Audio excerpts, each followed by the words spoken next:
when that trumpet sound, boy, you don't wanna miss out. Either in or you out, ain't no straddling the fence. Either in or you out, ain't no straddling the fence. Either in or you out, ain't no straddling the fence. Either in the Lord or you out, the Lord. Either in or you out, ain't no straddling the fence. Either in or you out, ain't no straddling the fence. Either in or you out, ain't no straddling the fence. Either in the Lord or you out.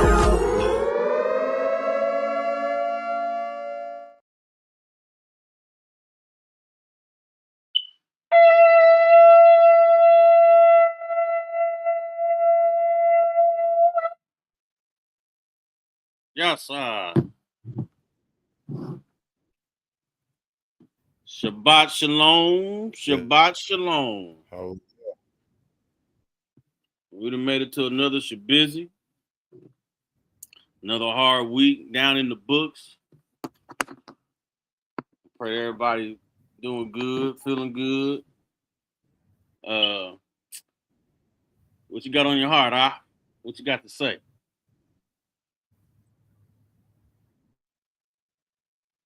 Man, I just want everybody who is with the park or encourage everybody to stay diligent, it's pleasurable seeking out knowledge. It's pleasurable that you have it. So just keep your head up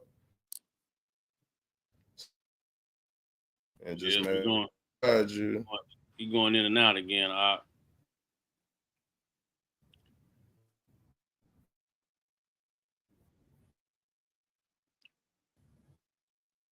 Can you hear me out?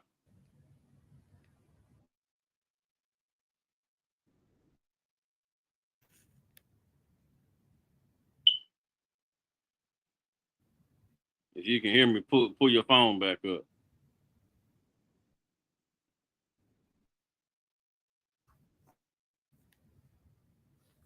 Okay.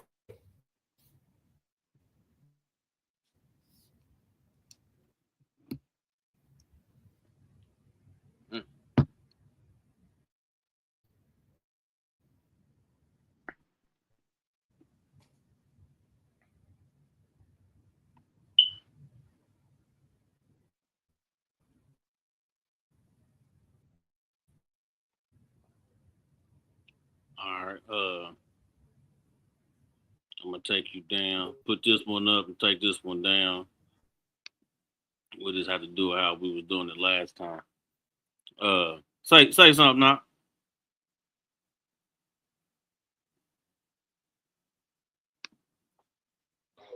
Say something. Check. All right, let me Check. Say something again. Test. Turn your volume down on your computer. I got it muted, but it seems like it's still coming through.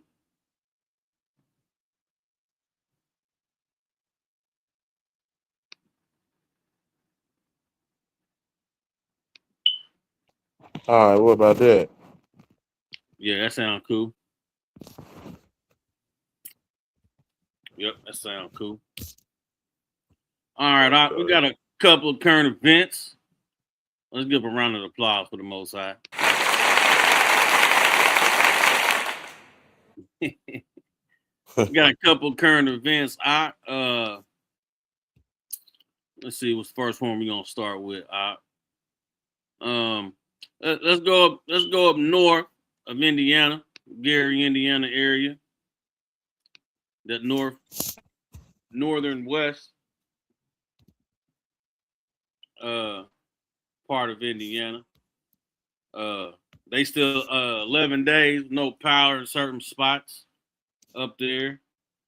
So we're gonna see what they gotta say. We're gonna watch the whole thing, but we're gonna get a gist of what's going down and how folks feel up there. Power since Tuesday of last week, and I'm still sitting in the dark.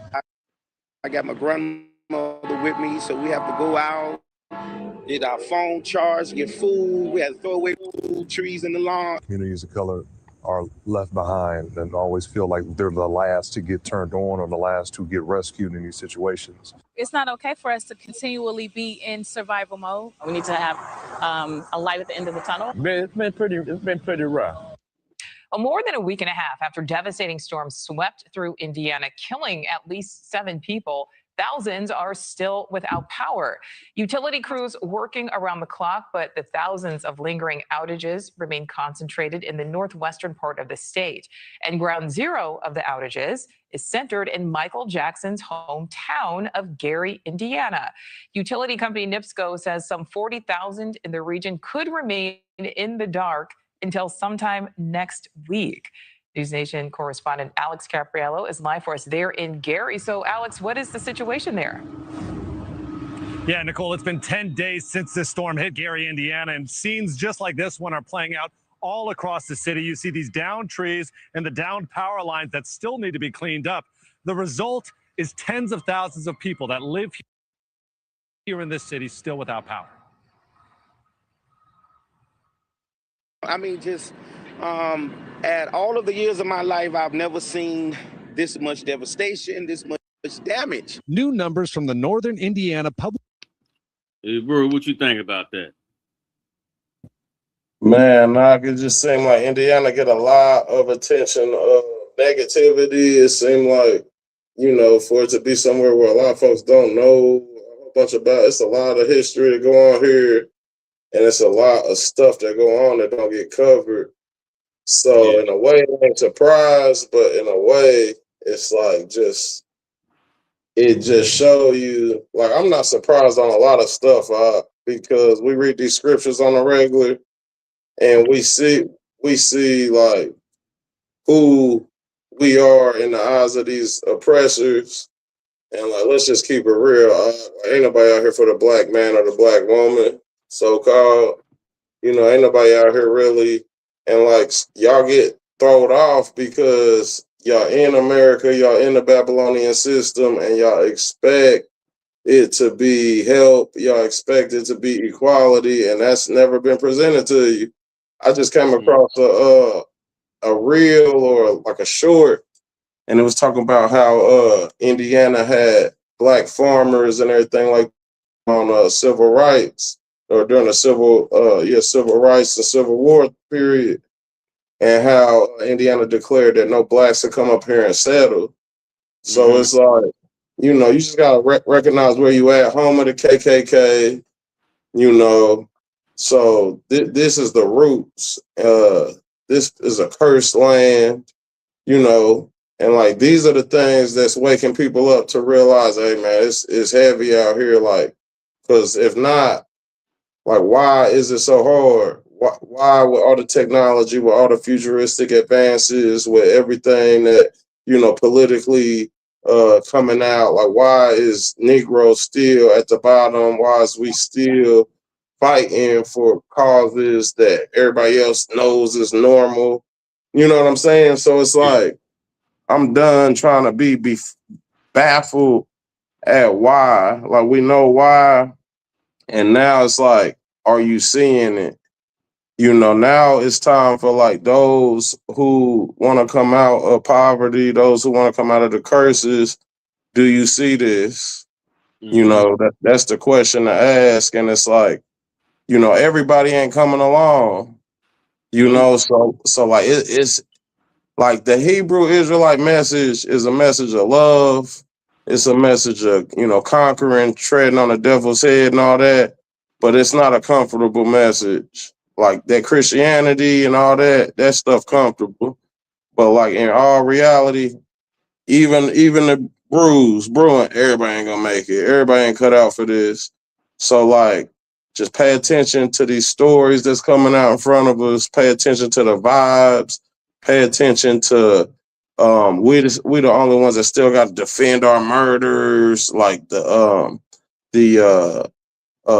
what's old boy Carmelo Anthony? They said they was reopening that case out.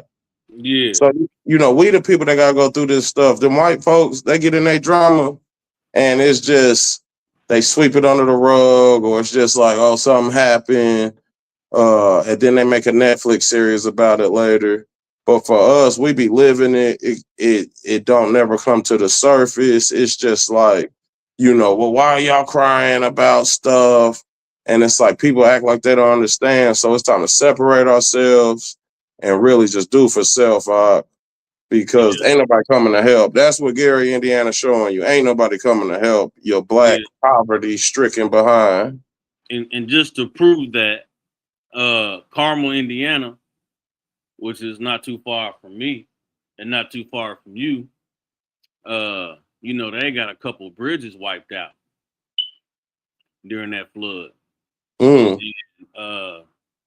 Next thing you hear, they got Black Hawk helicopters coming in to aid to fix these highways or overpasses that was damaged in that flood. And then ain't nobody government officials wise.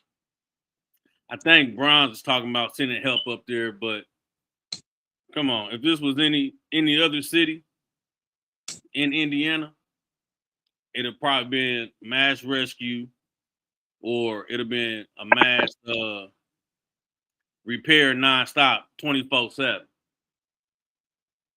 You know what I'm saying?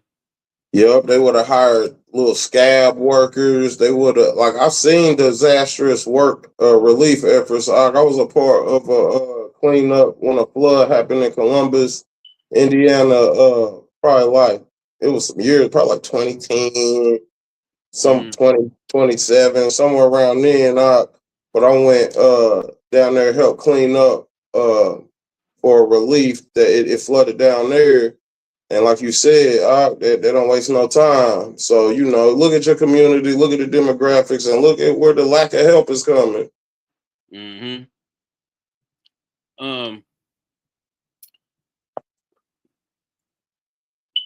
We're going to keep on going with these current events.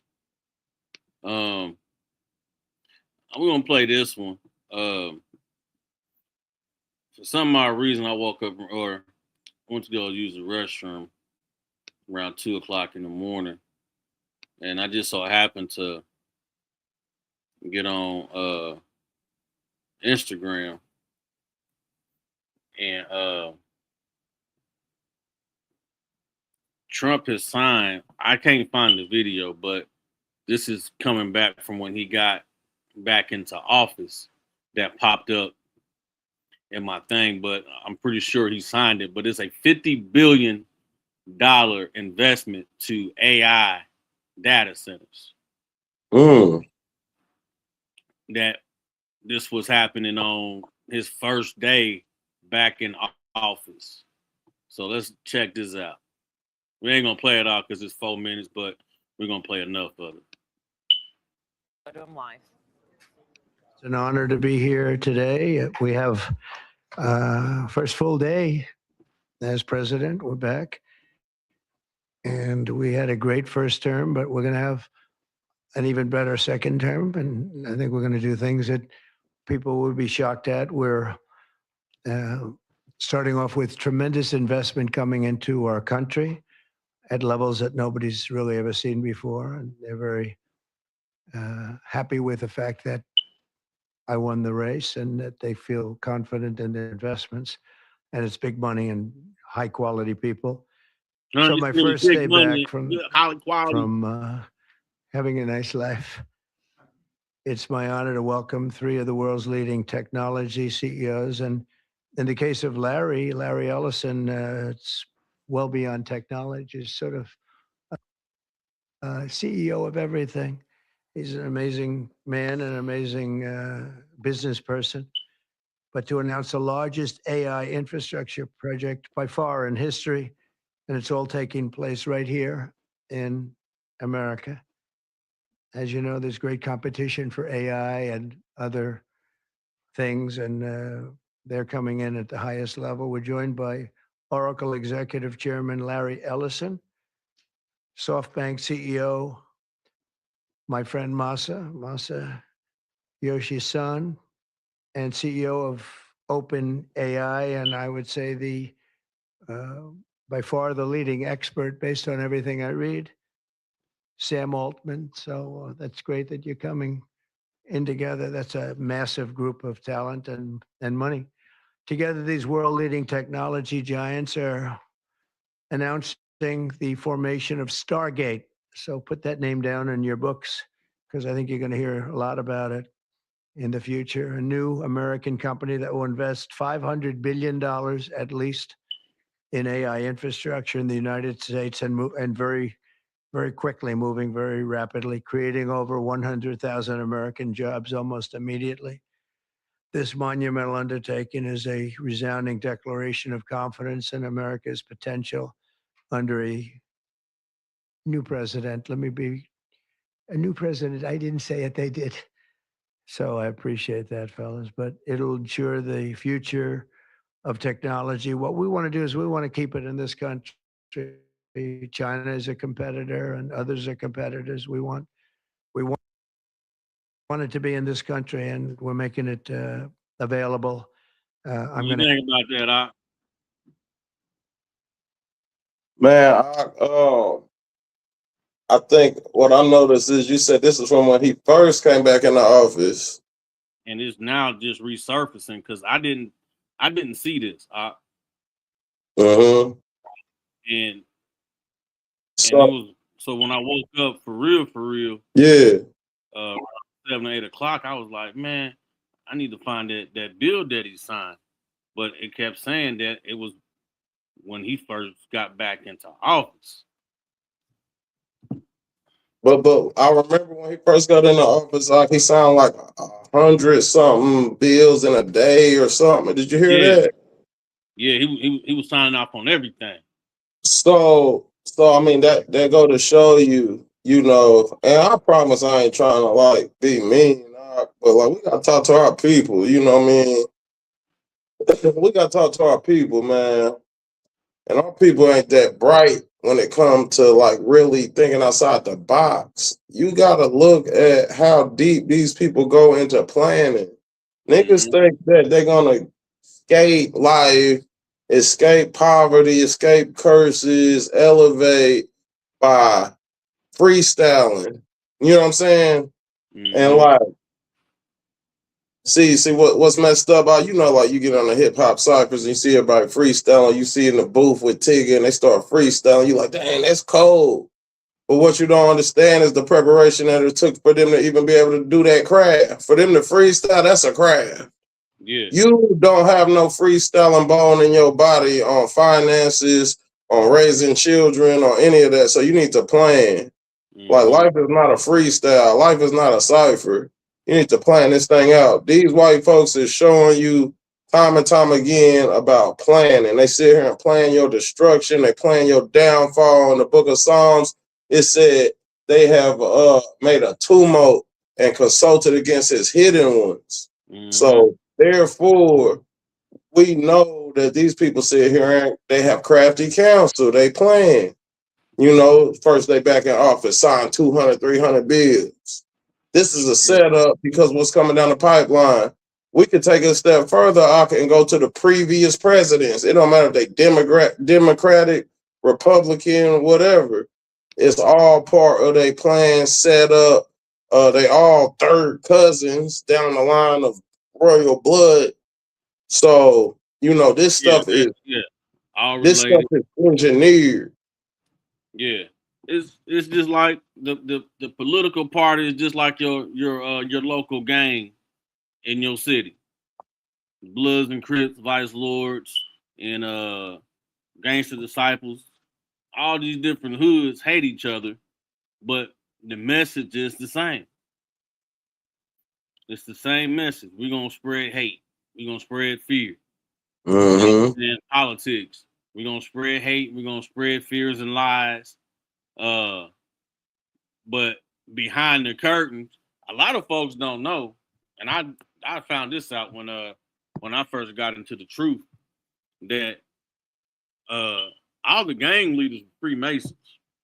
All the gang leaders were Freemasons, and they did their rituals or whatever they did to gain power, to stay out of line, and had to pay they certain tabs to the boys. They continue to push they weight and they work in certain neighborhoods, but behind the scenes, they breaking them off. They breaking the cops off, the dirty cops, in order to keep on going. You know what I'm saying? Mm-hmm. So it's all the same agenda. It's just a different color. Nah, I agree with that. Same agenda, different color. Just doing a switcheroo. Yeah. Certain rules benefit. Man, I seen right before we got on, before you hit me up, said you was on. I can't remember what state it was in, but 14 college officials, white college officials, were arrested for drug operations on the college campus. Mm-hmm. And it didn't get no airplay. But Little Boosie said, if this was an HBCU, this would have been on every news network that you can think of. But being that it was, the white officials and white folks in power, you're not going to hear about it. So, time we hear about it for real, if we don't do our own research on it, they probably getting sentenced or getting out of prison, if they even go to prison. They got money. Last current event. I seen this sometime this week. But it's talks of the USA is trying to get up out of NATO. What? Donald Trump wants to leave NATO. Well, no, I ain't heard this one out. Let's go to it. Yes, that's what I like right here. Current events folks ain't heard about.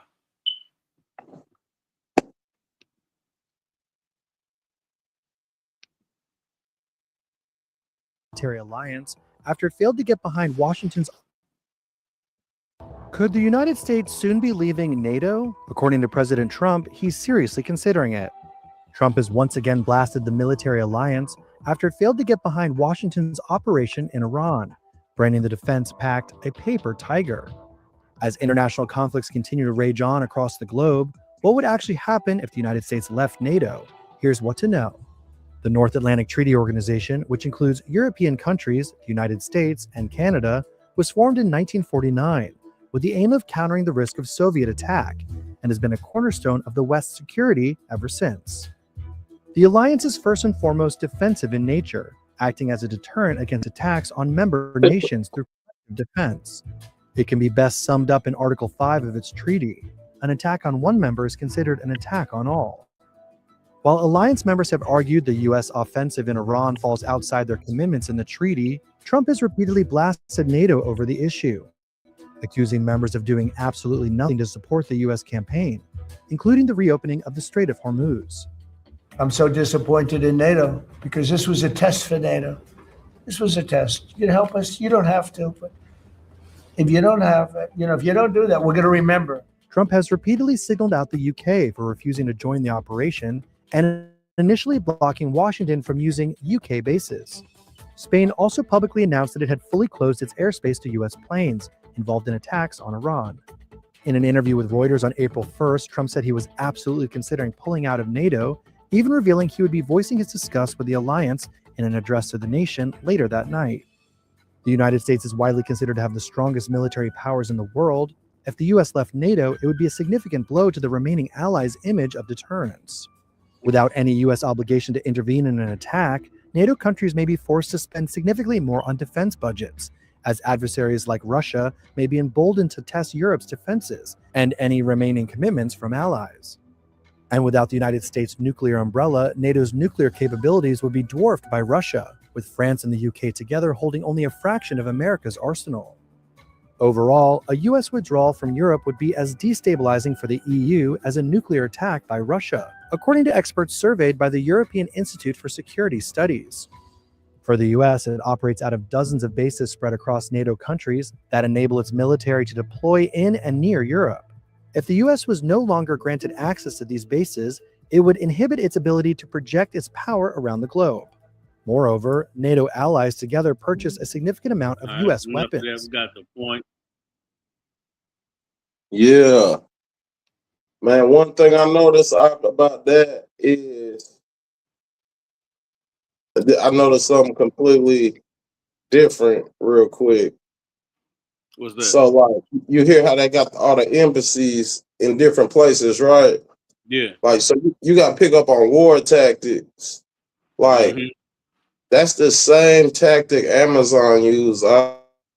If you Yeah. think about it, Amazon got stations in every city, every state, all these different countries, all these different places, and they keep them stocked so they can get to you real quick.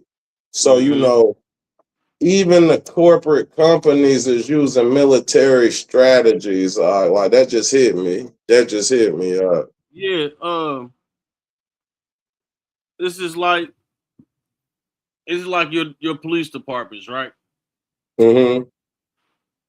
Every department writes their general orders off of your main city police department. So the SOPs. So if you notice, every SOP is the same, damn near. There may be some tweaks in it. Of course, you're gonna change the name of it. What's the SOP, y'all? Standard operating procedures. Okay. So the standard operating procedures is gonna be the same. So remember, the police department is an organization. Amazon, an organization. FedEx, UPS, the fire department, EMS department. All these different entities and all these different businesses is an organization that follow the blueprint from the one above, right? So if you're delivering packages, you're gonna look at the postal service, you're gonna look at UPS, FedEx, right? Because they've been delivering stuff. So Mhm. if you new to delivering stuff, you're gonna look at their standard and operating procedures to see how they go about things, and then you're gonna get your lawyer to draft up something, which is gonna be FedEx stuff. They're just gonna change the name and put your name on it. You know what I'm saying? So work smarter, not harder. Yeah. You know what I'm saying? That's decades and decades of typing and researching and whatnot. And then, every so often you'll see it say updated at this time. So whatever things they added or may have taken away from. So they use the same thing. All military, they use the same thing. War tactics. War tactics. Recruitment tactics. Yeah. You know what I'm saying? And this is why when you sign up to be in the military, you basically signing your rights away. So this is why your first guinea pigs are your military personnel, your lower class military personnel, right? Mm-hmm. If you remember Captain America, that first series of Captain America,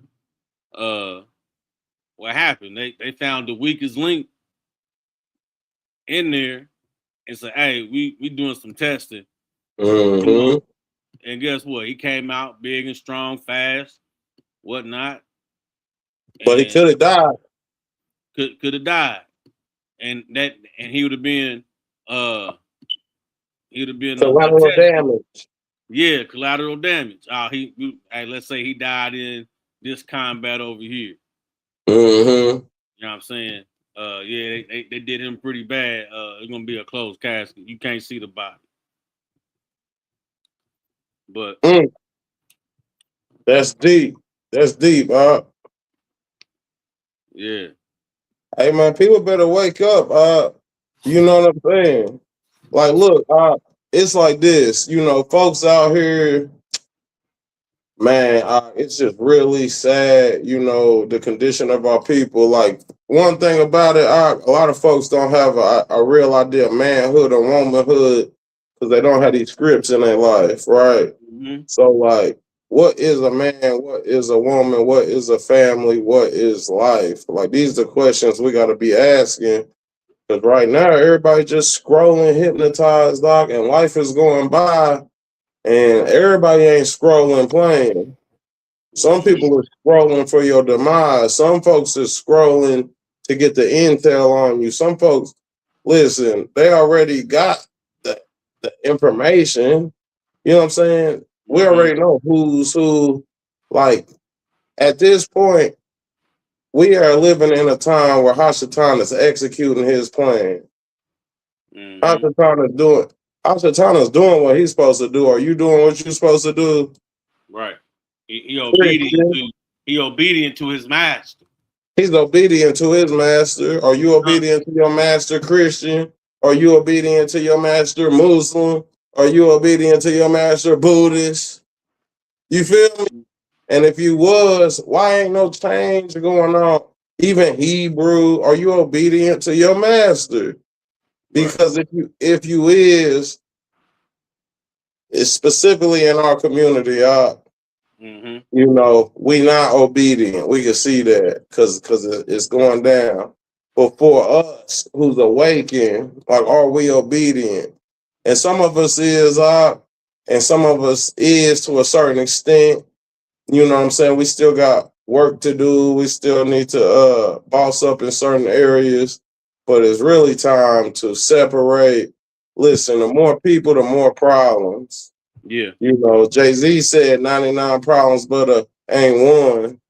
But it ain't just that. It's people in general. You got too many personalities, too many energies, too many thoughts, too many, you know, vibrations, whatever you want to signals. It's all about signals.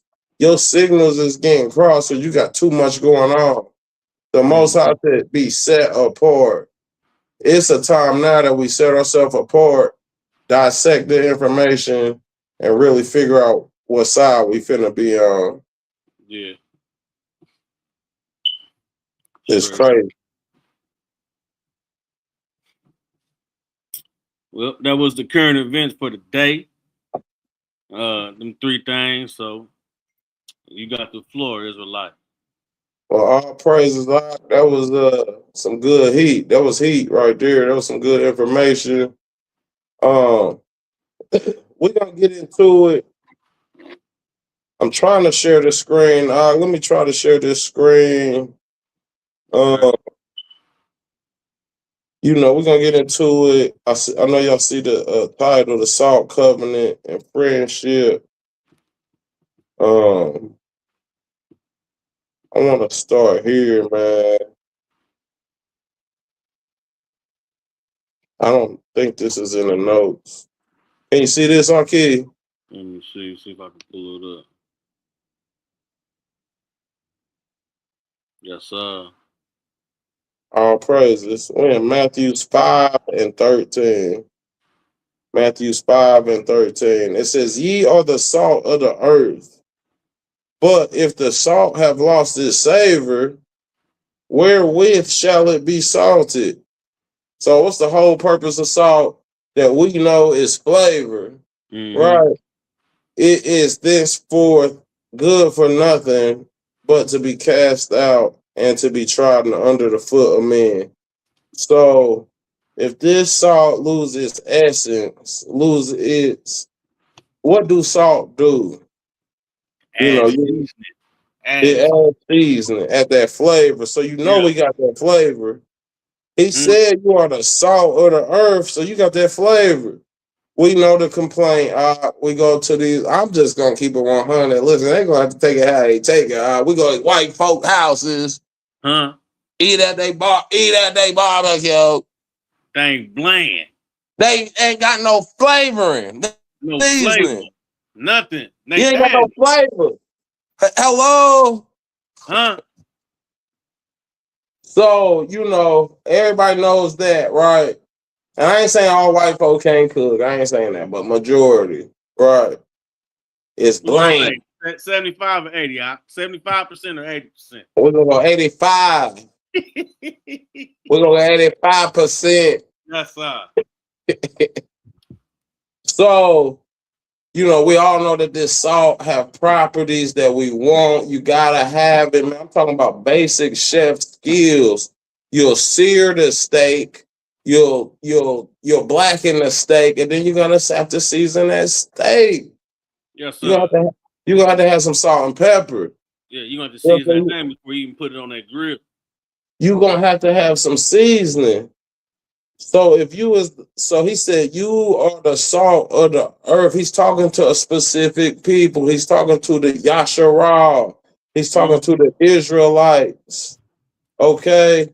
So if they are the salt of the earth, then that means they got flavor. All right, that's why Jasmine Israel Hill said, we got the flavor. She got a whole song about it, huh? Yeah. So, you know, the salt, not only do it have flavor, but back in the day, it wasn't a whole lot of it wasn't no ice boxes. You know what I'm saying? And even now in Africa, if you see how they preserving their food, they're salting their food out. And what does the salt do? It preserves. The salt preserves. So, you know, while he's speaking these things, he is going deep, man. He's really going deep. And let's go here. Let me see if I can pull this up.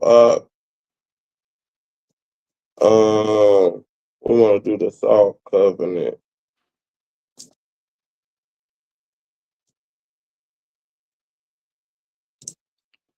We're talking about, so like what I need people to do is to elevate their minds and realize that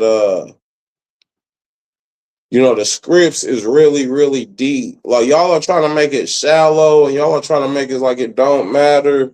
And the more you press against it and try to bring in some witchcraft or try to bring in some weird stuff, like the less effect, like the more I'm coming back with how important the scripts are. The scripts are life. Okay. The scripts is life first and foremost. It's the end all be all. So we talking about flavor. We want to know who is the chosen people. We want to know, you know, what is going on in the world, all this commotion, everybody scrambling, because everybody want to be special a lot. You know what I'm saying? Everybody want to be special. And let's just keep it real. Everybody want to be like the black folk. Black folk. Listen, 90% of the NBA, 90% of the, and I'm just estimating from what I press the channel, the NFL, NBA, even in the soccer world, all these African countries. So like everybody wants this flavor, but don't nobody want to go through the process of being flavorful. They want shortcuts. The prime example, you know, you spoke about the NBA. Right?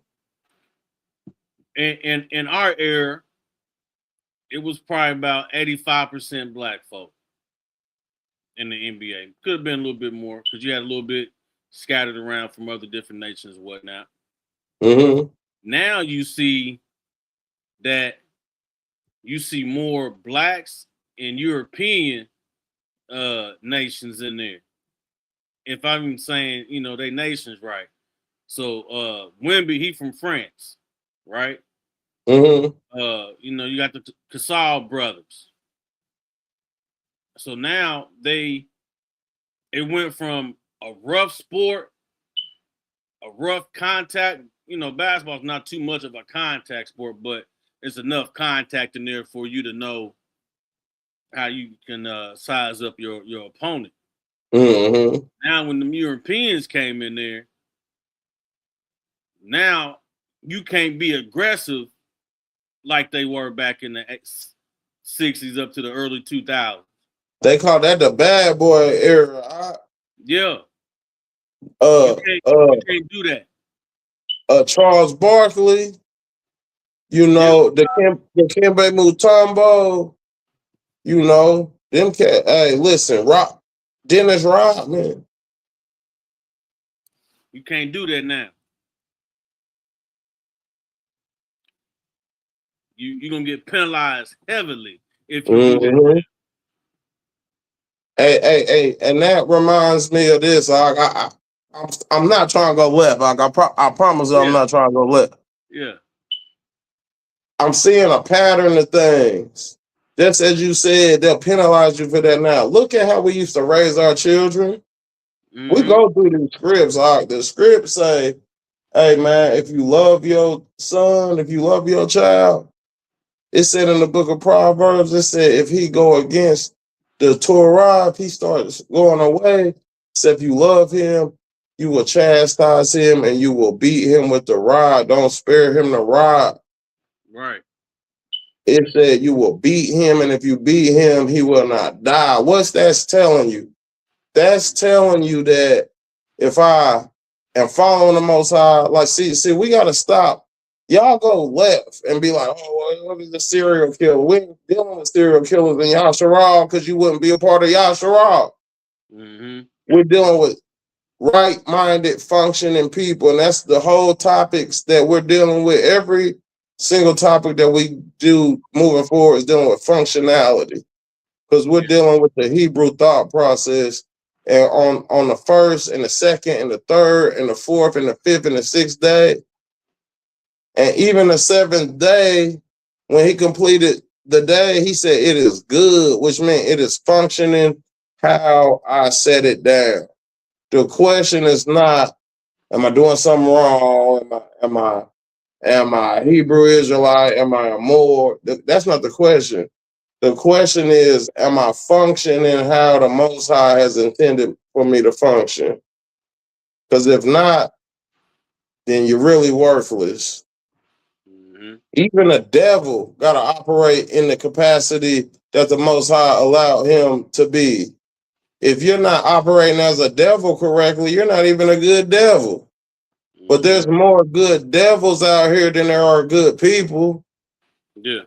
Because you're supposed to be for the Most High, but you're operating like a devil. You're not functioning correctly. So we're talking about functionality. So when we see these things, we see poor parenting skills, we see poor judgment, we see poor life decision-making skills. We're not functioning correctly. So we can't say this is tube. We can't say this is good. Not in the Hebrew sense.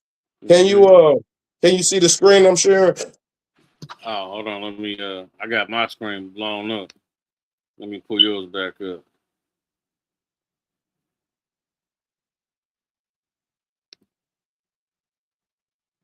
There we go. Yes, sir. All right, man, let's get into it. Salt covenant friendship. We've been talking about what was the last one we did? Talking about a friend or foe, right? Yep. And I mean, you know, it was good. Ideologies, good interactions, good words. But now we got to dissect the words. We're talking about friendship. There, it was a part like this past piece of dedications. We was with Abimiel, Akabimiel, and we was with Benaiah, Israel, with Asaph. Yeah. And if you remember, we all took a salt covenant. Mm-hmm. And this is something that really I read it real quick before, but I never dived into it. You feel me? Uh-huh. And that was a heavy day of my life. That was very impressive upon me. And as I start looking into this salt, is very deep. And the mindset of the Hebrewism. So this is what's gonna make you a Hebrew is gonna be a deeper thinker. A Hebrew is not going to be someone who's just on the shallow end, because a Hebrew is someone who, first of all, had to cross over.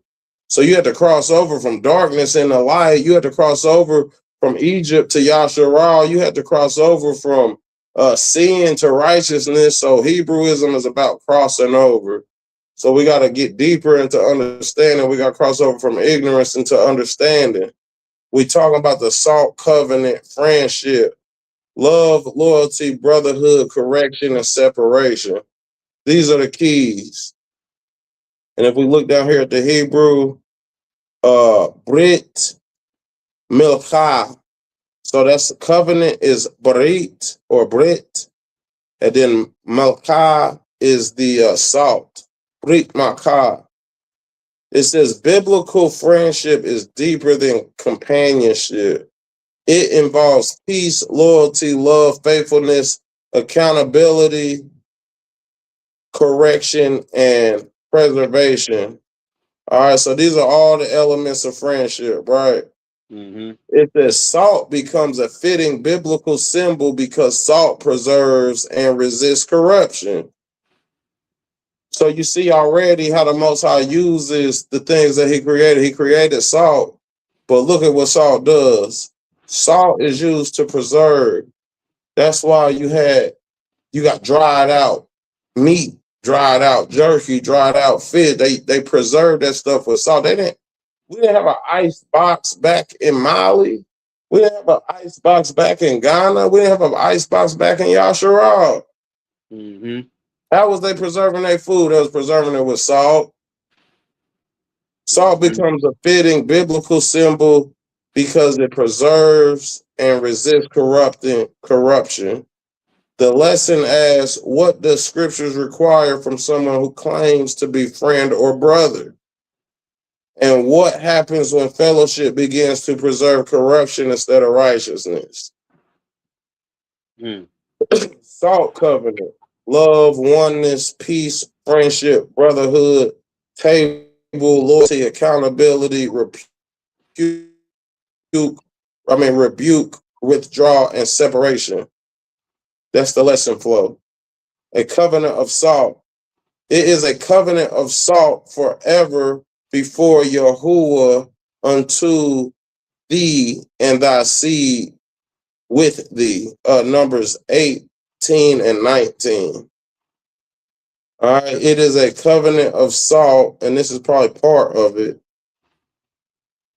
but it is a covenant of salt forever before Yahuwah unto thee and to thy seed with thee. All right, so that's how deep the salt covenant goes. Many of us probably never heard about this, but this is how deep it goes. It's gonna continue to get deeper, Ak. I'm not gonna hold you. The salt there. You got me thinking, Huh? You got me thinking. What's up? So the Most High done put us in. Well, we put ourselves in captivity, but the Most High placed us there. Mm-hmm.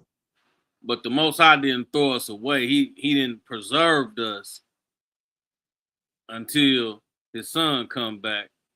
Huh? Hello? Man. And then it made me think about blue cheese. You know what I'm saying? Because blue cheese is basically aged cheese. Yeah. And then when they get ready to sell it or use it, they cut the mold off of it. So now, and it don't mold all the way through.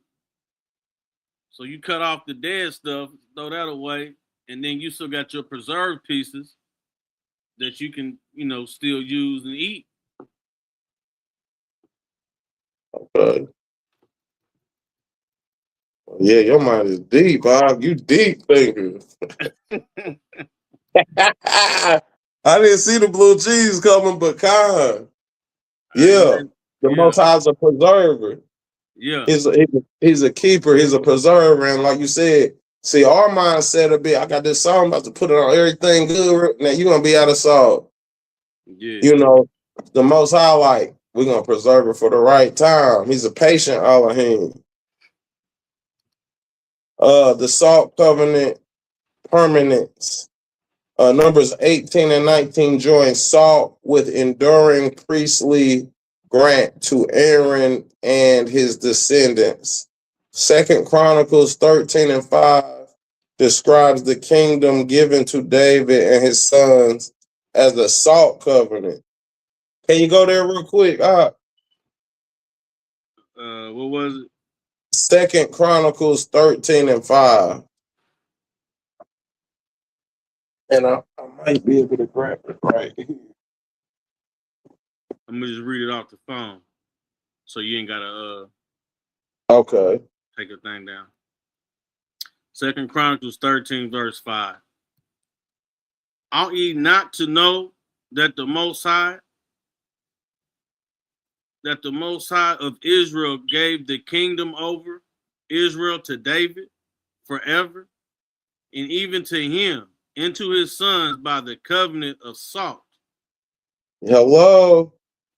By the covenant of salt. Okay, so this is something they was doing. They was doing salt covenants. Right? Flavor, preservation, you know what I'm saying? Longevity. Salt of the covenant. Neither shalt thou suffer the salt of the covenant of thy Elohim to be lacking from thy meat offering. Leviticus 2 and 13. Let me pull that up to get the entirety. Leviticus 2 and 13. 2 and 13. In every oblation of thy meat offering shalt thy season with salt. Neither shalt thou offer the salt of the covenant of thy Elohim to be lacking from the meat offering. With all thy offering, thou shalt offer salt. When you give it to Yahuwah, it better have some flavor. Huh? When you give it to Yahuwah, it better have some flavor. It better not be no lackluster. He said, listen, all your offerings, when you give, let it not be lacking that salt offering. You better have some season. We got the flavor. Yes, sir. You listen, did you see the Waffle House dude? He said, welcome to the Waffle where we got all the options. No, I ain't seen that. So he blowing up off of Waffle House. He was a Waffle House employee. He done made a song, got them jigging in the Waffle House. When they come in, they love him. They fired him because it went against their policy. So now he out there just freelancing, spitting his Waffle House song. Still giving them business. Still giving them business, even though they fired him. He like, look, I'm still getting mine off of y'all too. Yeah. So, you know, that is a prime example of having that flavor on you, right? How are you going to be a hourly employee flipping all-star patties, right? Peppering you ever been a Waffle House and you order your hash browns with other stuff in it? They got a whole different language. Yeah. So it's like, you know, it just shows you how influential we are. He's able to get up there, go viral, you know, off a Waffle House. They fired him. He still wrote. That's flavor. Yeah. Everything you do, man, listen, I think it's in our DNA. We can't even help it. We making ratchet music. They got songs out here that's ratchet. What's that song? They said scamming and they got the scamming now. I hear one that he want my bomber clock. Have you heard that? No. It gets worse. It gets worse. So, I know you can use bomber clock in a lot of sense in that language, but it's probably talking about one specific thing. They talking about one specific thing. When I looked it up, it made me do some research. I said, what is a bomber clock?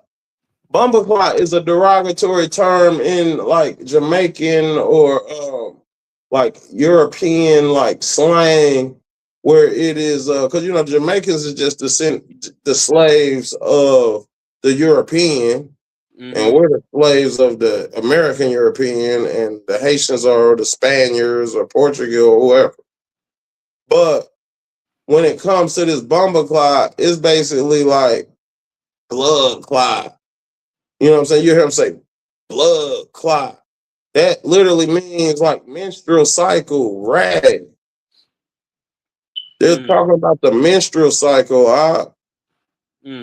That's why it's derogatory. So the girl then came out with a song. He wanna my bumper like my bumper. That's disgusting. As hell. It's blowing up. I mean, the only way I heard is on a reel or so. I don't listen to this stuff. Yeah. But you're gonna hear it if you're scrolling or if you're out there. So it's like, even with the debauchery, we still got so much flavor that you make bumper clot sound cool. Mm-hmm. So that's how much flavor we got. Now, the flavor should not be, there's a dietary law. You shouldn't be eating shrimp. But guess what? You could put some salt on some shrimp and make it taste better.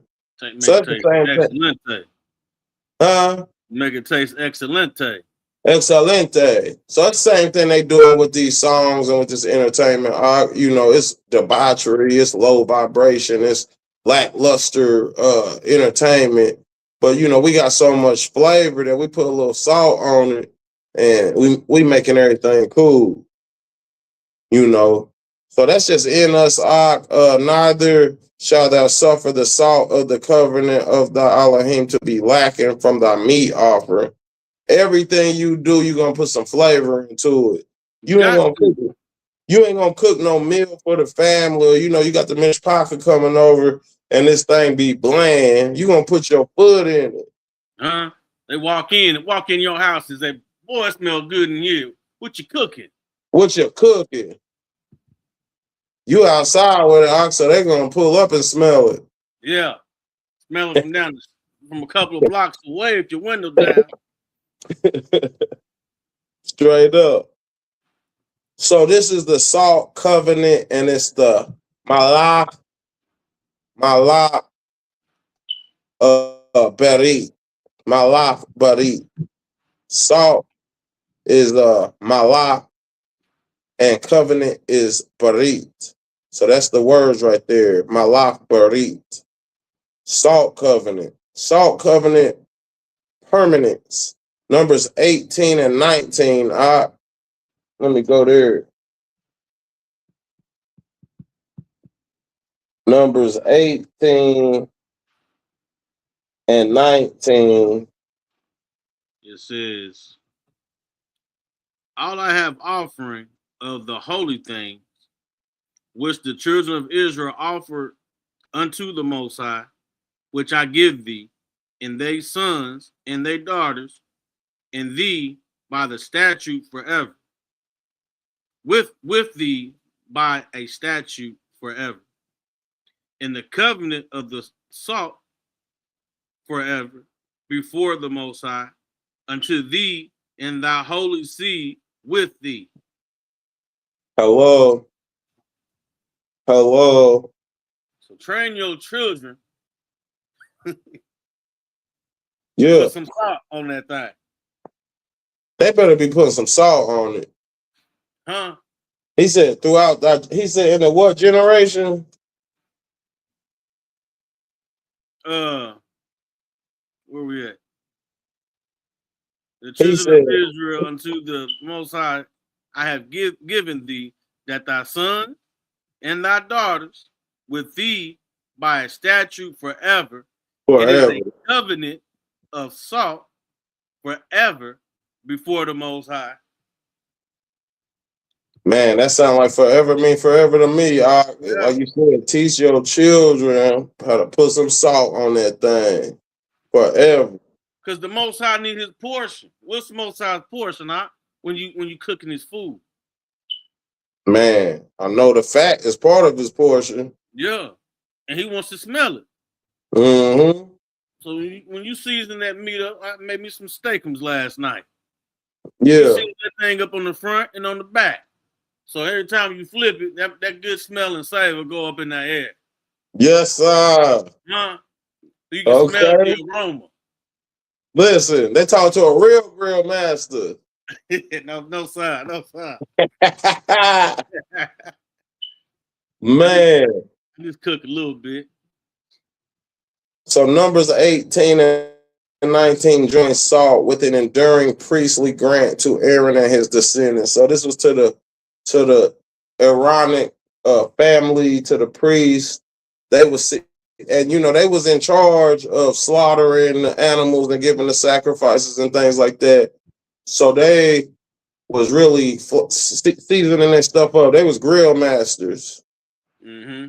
They was butchers. They was all that. Like, they was used to dealing with blood. They was used to cooking. They was cooking all day. Plenty of offerings. People coming up. Fire. Huh? Over an open fire. Over an open fire. They was cooking. It's a 2 Chronicles 13 and 15. And 5 describes the kingdom given to David and his sons as a covenant of Saul. Did we read that one? 2 Chronicles 15 and what? 13 and 5. Yeah, I think we read that one. All right, it said the recurring idea is durability. Covenant faithfulness is not supposed to decay when circumstances become difficult. Because what do? Salt preserve. So although it came winter, the weather was harsh, salt preserved. Although it was spring, the rain kept salt preserved. Although it was summer, until I get ready to bring this out, the salt is preserving. Salt of the covenant. Neither shalt thou suffer the salt of the covenant of the Elohim to be lacking from thy meat offering. All right. Let's go down to 8. It says salt preserves. Covenant requires faithfulness. True friendship should preserve what is righteous, not preserve someone in wrongdoing. So what salt teaches relationally. Loyalty cannot biblically mean supporting whatever a friend chooses to do. If a friend is being destroyed, helping him continue is not preservation. So if we're friends, and I see you going down the wrong road, destroying yourself, I can't keep supporting the destructive habits. I got to be a blockade or a slowing down so you get your mind right and see the bigger picture of preservation. So we look at and that's what you told your children. I mean, you ain't got no friends, you got associates. Be very wise of who you calling your friend, because if y'all are getting destroyed, is that your friend?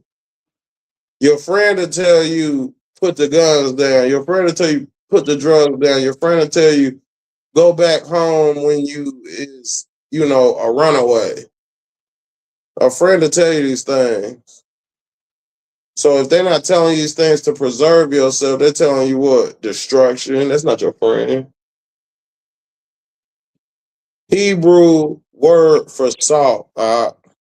Check this out. The Hebrew word for salt is malah, and it's the mem, which equals 40, the lamed, which equals 30, and the chet, which equals 8. You add them up, equals 78. Sometimes with Yahuwah, you can prove your work like a mathematical equation. A necessary guardrail. The numerical calculation in this lesson use standard Hebrew gematria. The arithmetic is objective. The theological significance assigned to numerical correspondence is interpretive. We should not claim that scriptures explicitly say the word salt was constructed to encode these equations. The numerical layer supplements the textual argument. It does not replace it.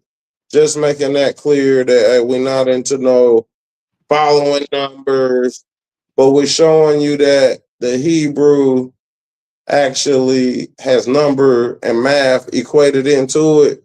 When we were teaching our children the alphabet, we was also teaching them numbers. It's all intertwined. This is Hebrew culture. So 78 equals 6 times 13, and 78 equals 3 times 26, and that's malah. That's the 78. Salt. Genesis 1:26-31 places the creation of mankind on day 6. 6 is not inherently evil. The 6th day creation is included in what Elohim calls very good. So just because 6 is around, I know 666, it says the number of man, we think it's evil. 6 is not inherently evil because the 6th day man was created, calls it very good. A better biblical pattern is 6 as human activity, labor, service, and created order before 7th period of rest. Because what? 6 days a man shall work. Yeah. Right. It says this, man on the 6th day. Genesis 1:26. And Elohim said, let us make man in our image after our likeness. That was on the 6th day. The 6-7 rhythm, man, created on the 6th day. 6 days of labor, Exodus 20:9. 6 years of service, Exodus 21:2. 6 years of cultivation, Exodus 23:10. I'm gonna hit these up real quick. Which one you want first? Exodus 20. Exodus 20:9. All right. It say, remember the Sabbath day to keep it holy. I'm sorry. That was 8. That's good. That's good. Yep. 6 days shall thy labor and do all thy work. Let's get 10 now. But the 7th day is the Sabbath of the Most High your Elohim, and thou shalt not do any work, nor thy son, nor thy daughter, nor thy manservant, nor thy maidservant, nor thy cattle, nor thy stranger that is within thy gates. So 6 days. So we seeing a pattern of 6s. The 7 rhythm. 6-7 rhythm, right? 6th day, man was created. 7th day, Shabbat, Yahuwah rested from all his work. 6 days, man shall work, but on the 7th, it is the Shabbat. No man should do no labor. Exodus 21:2. If I buy a Hebrew servant, 6 years he shall serve, and in the 7th he shall go out free for nothing. So 6 years you here serving. On the 7th, amen, you're free with nothing. It's a restful period. You see how the work week should go? It's been a long week, right? You deserve to take that off you, or you're gonna destroy yourself. All right. You're gonna deteriorate. Exodus 23:10. In 6 years thou shalt sow thy land, and thou shalt gather in the fruits thereof. But the 7th year thou shalt let it rest and lie still, that the poor of thy people may eat, and what they leave the beasts of the field shall eat. In like manner thou shalt dwell or deal with the vineyard in thy own olive yard. Keep on going out. 6 days thou shalt do thy work, and on the 7th day thou shalt rest, that thine ox and thy ass may rest, and the sons of thy handmaid and the stranger may be refreshed. And in all I'm gonna read this out. Yes, okay. sir. Go ahead. You got it. You got it up. Okay. And in all things that I have said unto you, be circumspect, and Yes, make no mention of the name of other gods, neither let it be heard out of thy mouth. Hallelujah. Hallelujah. So we see the 6-7 rhythm. 6-7 rhythm. 6 days man, 7th day rest. 6 days, 6 year servitude, 7th year go free. 6 days this, 6 day man was created, right? 7th day 6-7 rhythm. It's a rhythm. Mhm. 7. So 6 man created in 6 days, 6 days of labor, 6 years of service, 6 years of cultivation, 7 Shabbat rest, release from service, land rest, completion, rest pattern. All right. So 6-7. Is that what they get in the 6-7? I'll say this. You know, everything that is holy, they try to flip into an evil thing. So we know that guy that made that song made it known that he was some type of warlock in whatever witchcraft he's a part of. Mm-hmm. So that 6-7 we see right here, you know, 6 days this, 7 days that. So more than likely they got it from that because they don't believe in that, and then they made it into their evil way to make it a trend. They Get them short leggers on board with their side and not knowing what they're saying, even though he told you to your faces on multiple platforms of what he believe in and what he sacrifices. Yeah. So when there's a pro, there's a con.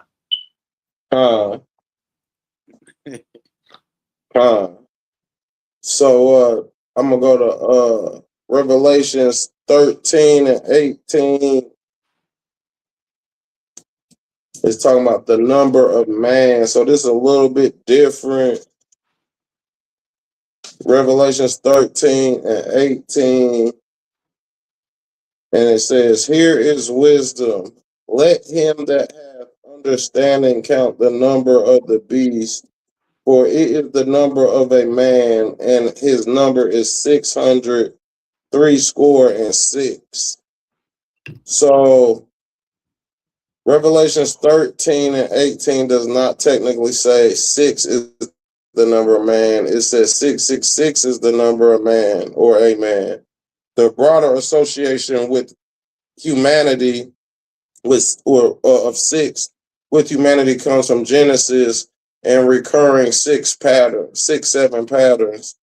This distinction keeps the lesson textually responsible. All right. So we just want to be honest and not flip nothing saying, see, 6 is the number of man when it says 666 is the number of man, but we know 6.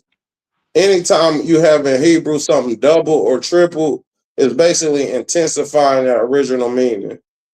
All right. So for them to triple 666, it's still an essence of man, but it's intensified.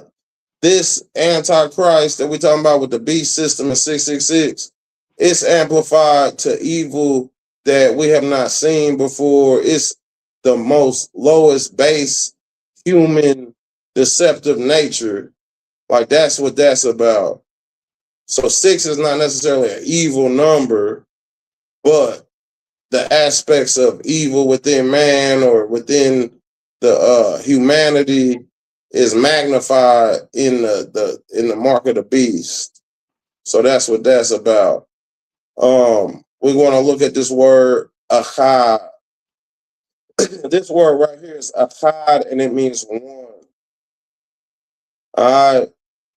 We're looking at one achad. It's an aleph, starting from the right to the left, aleph, chet, and the dalet. The aleph equals 1, the chet equals 8, and the dalet equals 4. These are literally the placements in the alphabet.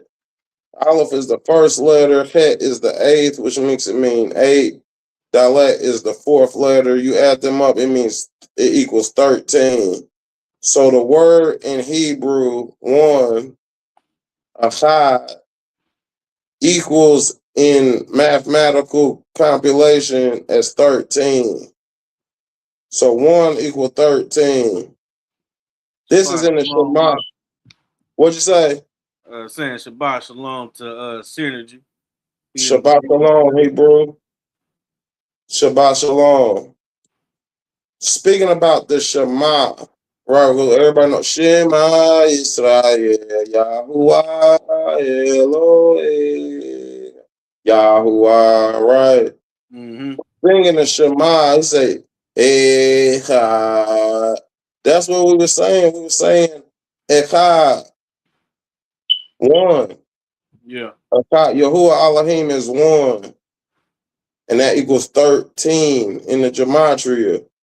Here, O Yasharal, Yahuwah Elohim, Yahuwah is Echad, is one. Deuteronomy 6:4. Shema in Hebrew. Yisrael, Shema, Echad, Yahuwah Eloheinu, Yahuwah. It highlights Echad, Yahuwah. Immediately after one comes love. And thou shalt love Yahuwah, thy Elohim, with all thine heart, and with all thy soul, and with all thy might. Deuteronomy 6:5. And you shall love Yahuwah, right, with all of thine heart and soul. That's what we singing in it simply, huh? Yes, sir. Yes, sir. Hey, you know, we gotta give praise when praise due. I ain't heard that song. My first time hearing that song was with Elder Johnson over there on Cliff. Yes, sir. That was my first time hearing that song. Hey, that's my joint. Yes, That's my sir. joint right there. Hey, make you wanna break out and dance a little bit playing that song, man. You might have to pull up to Elder Johnson and them for a request, dog. Yeah. That's the jam. That's Straight the raw anthem. I ain't gonna lie. Straight up. So you give it to him when it's due. Hey, we need to see if we can get that on tape over here so we can have it in the archives. That's what we need to be playing. We need to be playing that. That can be our song introduction. There should be. I would not protest that at all. Well, hallelujah. So we're talking about the Shema. Here, O Yasharal, Yahuwah our Elohim is one. One is Echad. And thou shalt love Yahuwah thy Elohim with all thy heart, all thy soul, and all thy might. Love. Because he said, you shall love Yahuwah with all thy heart, all thy soul, all thy might. What is the Hebrew word for love? They say ahava. I would probably say ahab. But we know they modernize stuff. But these are the characters. Aleph, Hey or Ha, Bet, and the Hey or the Ha. So Aleph, Hey, Bet, Hey. Ahaba, love. 1 plus 5 plus 2 plus 5 equals 13. You see that? Yeah. So love equals 13 in Hebrew gematria, and also what equals 13? 1. 1 also equals love. That's a commandment right there. That's a commandment. So listen, when we was in school, we went to school, they did arithmetic. You could go up there and you could put your answer on the board, but you still didn't get credit unless you could do what? Prove your work. Yeah. You had to go there. You had to prove your work mathematically. You had to say, hey, look, I got this answer because I carried the 1, I subtracted the 2, I moved the digit over here, and I placed the decimal. Hey, this how you know that the script ain't never too far from you. Study to show thy work approved. Or show yourself approved, not your work. But you the script and everything that you do, whether it's in the heathen system, the heathen job force, wherever you at, you always gonna come into contact with that script and then with that law. How you gonna get around that? You can't. You Hello. heathen bastards. So we putting the connections together. He said, Shema Yasharal Yahuwah Elohim Echad, and you shall love Yahuwah with all your heart, all your. Right after Yahuwah is one, we talk about love. Love equal 13. 1 equal 13 in Hebrew. 1 plus love, One Yeah. love. Hello. Then One we grow love. up. One love. Hey, what up? One look. Back in the day, you want to say peace. Because back in the day, at first we say peace, because that means peace out. Peace is a form of love. Peace, Yeah. love, brother. Blessing, shalom, right? I'm out. Peace, shalom. That's love. But then at one point in time, hey, one love, brother. One love, bro. I'm out. You heard that? Or we say simply what? One. One. 1 plus love. So Echad is 1 equal 13. Ahaba is love equal 13. 13 plus 13 equals 26. If I got my math right. Yeah. If my math ain't right, then I ain't mathing. But if it's right, 1 love equal 13. That's what it say. Now check this out. Yahuwah equals 26. What's 26 divided by 2? It's a 10 plus 5 plus 6 and 5. 10 plus 5 plus 6 and 5 equals 26. Yahuwah, love, and oneness. The Shema explicitly declares Yahuwah to be Echad, one. The very next phrase commands Israel to love Yahuwah. 1 John 4 and 8. Can you pull that up? Yep. 1 John 4 and 8 and 4 and 16. Hold on, this thing up here highlighting stuff. Hashatan, get thee behind us. We rebuke you. You know how it goes. Straight up. 1 John 4. Yes, and 16. 1 John 4 and 16. And we have known and believed the love that Yahuwah has to us. Yahuwah is love, and he that dwelleth in love dwelleth in Yahuwah. Yahuwah And is Yahuwah love. in him. Yes, sir. And I'm gonna hit 1 John. I think I skipped up 4 and 8. Let me get 4 and 8. It 1 John say, 4 and 8. yes, sir. All right. He that loveth not knoweth not Yahuwah, for Yahuwah is love. Yahuwah is love. One love. Yahuwah is Echad, then Yahuwah is one, and ye shall love Yahuwah with all thy heart, all thy soul, all thy might, and Yahuwah is love. So love and Echad, love and one equal 26. When you break down the name of Yahuwah, it equal 26.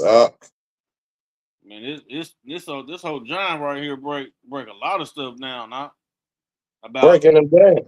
About love, like 1 John 4 and 18. There is no fear in love, but perfect love casts out fear, because fear hath torment. He that feareth is not made perfect in love. He loved me. He beat me up. I'm scared to go home to him. Is that love? No. She loved me, but I'm scared to tell her the truth because she's going to keep the children away from me. Is that love? That's torment.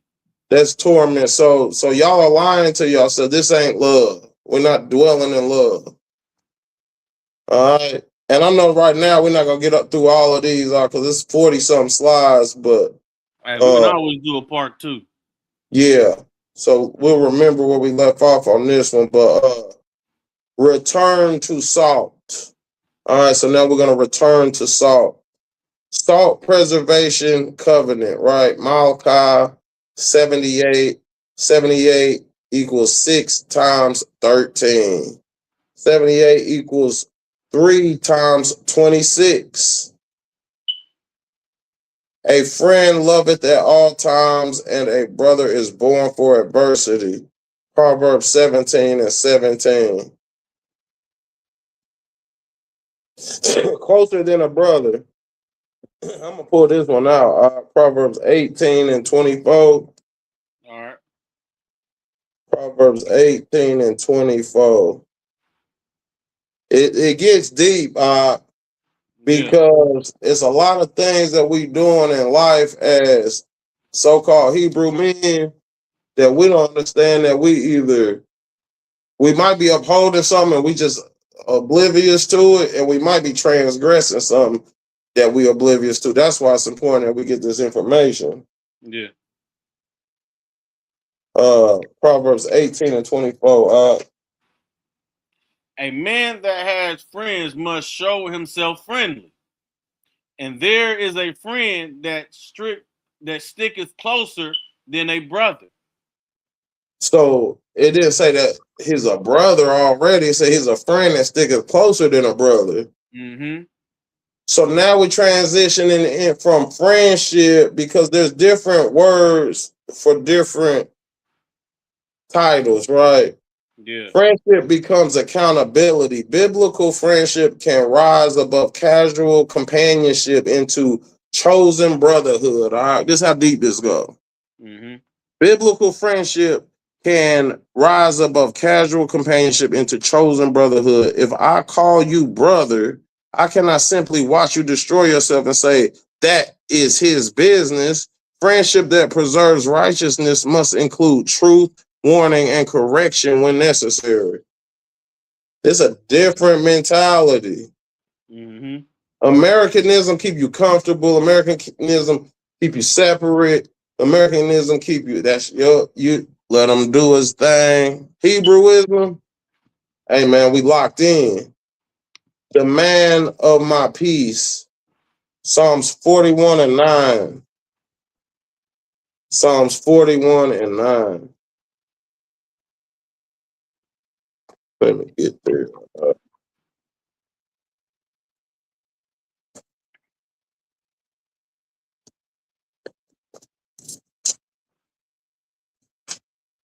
41 and 9. And he reads. Yeah. It said, yes, Go ahead. sir. Go ahead. It said, yeah, mine own familiar friend in whom I trusted, which did eat of my bread, have lifted up his heel against me. It says, but thou, oh, be merciful unto me and raise me up that I may requite them. So that would sound like a false friendship. Mm-hmm. It say the table means something. Psalms 41:9 joins friendship, trust, bread, peace, and betrayal. In biblical settings, shared meals. Check this out. Yeah. In biblical meaning, all right, because this do we want to be set apart? Mm-hmm. Hey, it's the turkey giveaway. It's the turkey, it's Thanksgiving dinner at the job. Hey, it's Christmas give out, Secret Santa at your school. Come and eat. And I don't believe in that. I don't celebrate that. No, we just eating. Just come and eat the food. You don't gotta celebrate with us, bro. No, that's participating in the foolery. You gotta eat, Ak. Hey, I'm fasting. You gotta eat, Ak. Let me get back to work. It says Psalms 41 and 9 joins friendship, trust, bread, peace, and betrayal in biblical settings.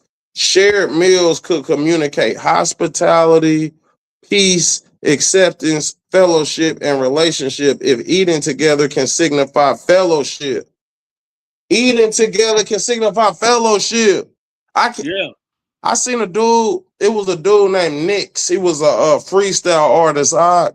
And he got famous because he was eating the dude. He was like, man, you mad because I'm styling on him. Plus the cowl is on me. If you act up, he said, you can't eat with me. That's what he told the dude. He said, you can't eat with me. And the dude got mad and stole him out in the middle of the rap battle. He got offended. He got offended. You say, why would somebody get so mad that because he said you can't eat with me? Listen, it said in biblical settings, shared meals could communicate hospitality, peace, acceptance, fellowship, or relationship. If eating together can signify fellowship, withdrawing from the table can communicate the fellowship has been broken. This is deep spiritual matters, that's right in front of our face that we sit down. We used to eat family meals with our parents and grandparents and our mothers and the siblings, and it was a sacred time, and people done got away from that. Now we see the world just going into shambles. People don't sit down and eat together real cool at the table. No, we all on the phone, got the TV on. You know, we ain't got that sense of security of family no more. You know what I mean? Nobody's asking about how the day went. How was your day? Because I asked my son, hey, how was your day? Good. Yeah. Okay, what was good about it? I don't know. Well, then you got to draw it out of them, right? But a lot of times that happened at the dinner table. Yeah, it's same with mine. Especially when you got to correct them on things. They had this blank stare, and you talking to yourself, talking to them because they not responding. You got anything to say? No. Oh, I'm sorry. No, I gotta tell you saw. Are you asking you if you sorry? You're a robot. You're not saying you sorry on your own. Yeah. You false flagging. Don't be false flagging out here, gentlemen. Man. All right, man. So the table means something, right? The table means something. It says, with such in one, no, not eat. 1 Corinthians 5:11. We still talking about salt. We still talking about the salt covenant. Okay. Yeah. 1 Corinthians 5:11. Man, it's good to be in the Ruach. It's good to have you with me, It's good to have synergy in the building. Good to have you brothers here, man. It's good to fellowship and do what we're doing. Because the world is trying to stump out your flame, stump out your fire. The world don't want you to have no salt, You're the salt of the earth. He said, if you don't have no savor, what good is you? It's good for to be trodden and stumped under the foot. First Corinthians 5, verse 11. Yes, sir. But now I have written unto you, but now I've written unto you not to keep company if any man that is called a brother be a fornicator, a covetous, or an adulterer, or a reveler, or a drunkard, or an extortioner, which such is one, no, not to eat. Hey, man. This thing goes so deep as, it's real deep when you go into school and, every organization you go into, you get a lunch break. When you go to lunch, you look around, who can I sit down and who can I eat with? When you're at school, you look for your peers. You know what I'm saying? I was kicking it with a little bit older crowd. I was into the music and stuff, so I would sit down with either my homeboy, we call him Zahab now, that means gold in Hebrew, but back in the day, we just call him J Gold. That's the brother making the beats. So I'll sit down with him in high school until he ended up getting in some trouble. I had to go do some time in juvie. And then I had to move around or whatever. We didn't see him for a long time. I'm moving around. I run into this older cats. They was rapping, beating on the table and stuff. You know what I'm saying? I'm trying to move around, I'm trying to eat with you. And they got me to a whole lyrics, this lounge thing. You know what I'm saying? It was crazy. But you want to sit who you can eat with, who you got commonalities with, who you relate with. You're looking to see who you can sit down and eat with. Yeah. Who is Paul talking about? Who is Paul talking about? Paul specifically describes someone called a brother. They're called a brother who persists in serious wrongdoing. His list includes sexual immorality, greed, idolatry, railing, slander, drunkenness, extortion. Verses 9 through 10 clarify that Paul is not commanding total isolation from every immoral person in the world. The issue is claimed brotherhood without brotherly accountability. So, like, let's keep it real. I should step away from somebody who's in the truth doing these things quicker than somebody who's not in the truth doing these things, because the person who's not in the truth, they don't have the necessary accountability on them like that. They're in ignorance. Yeah. You're in the truth and you're doing these things, then you're not really a truthful person. Everybody who feeds you is not your friend. Proverbs 23, 6 through 7. Proverbs 23. And we might get through this, August. They're really short. It's a lot of slides, but they're really short.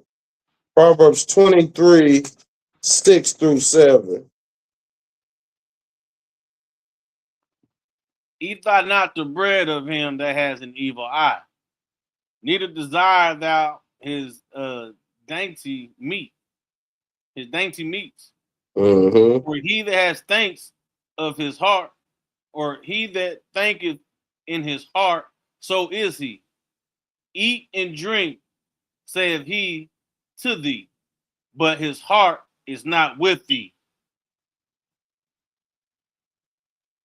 Man, hey, pull up. Come over here with us. And I got something for you. Huh? I got you. I'm going to take care of you. The Break Nathan bread. Wells situation. Who? Nathan Wells. His situation. The black boy got on the boat with the white people. Yeah. Huh? Hey, come on, let's go on a boat ride. Let's go to this island. There's gonna be some girls there. You know, Brittany gonna be there. You know, Brittany like you. And now we look at the end result. Nathan ain't here no more. Or Noah ain't here no more. Yeah. You know what I'm Yeah. saying? So that's how you prove your friend with that salt.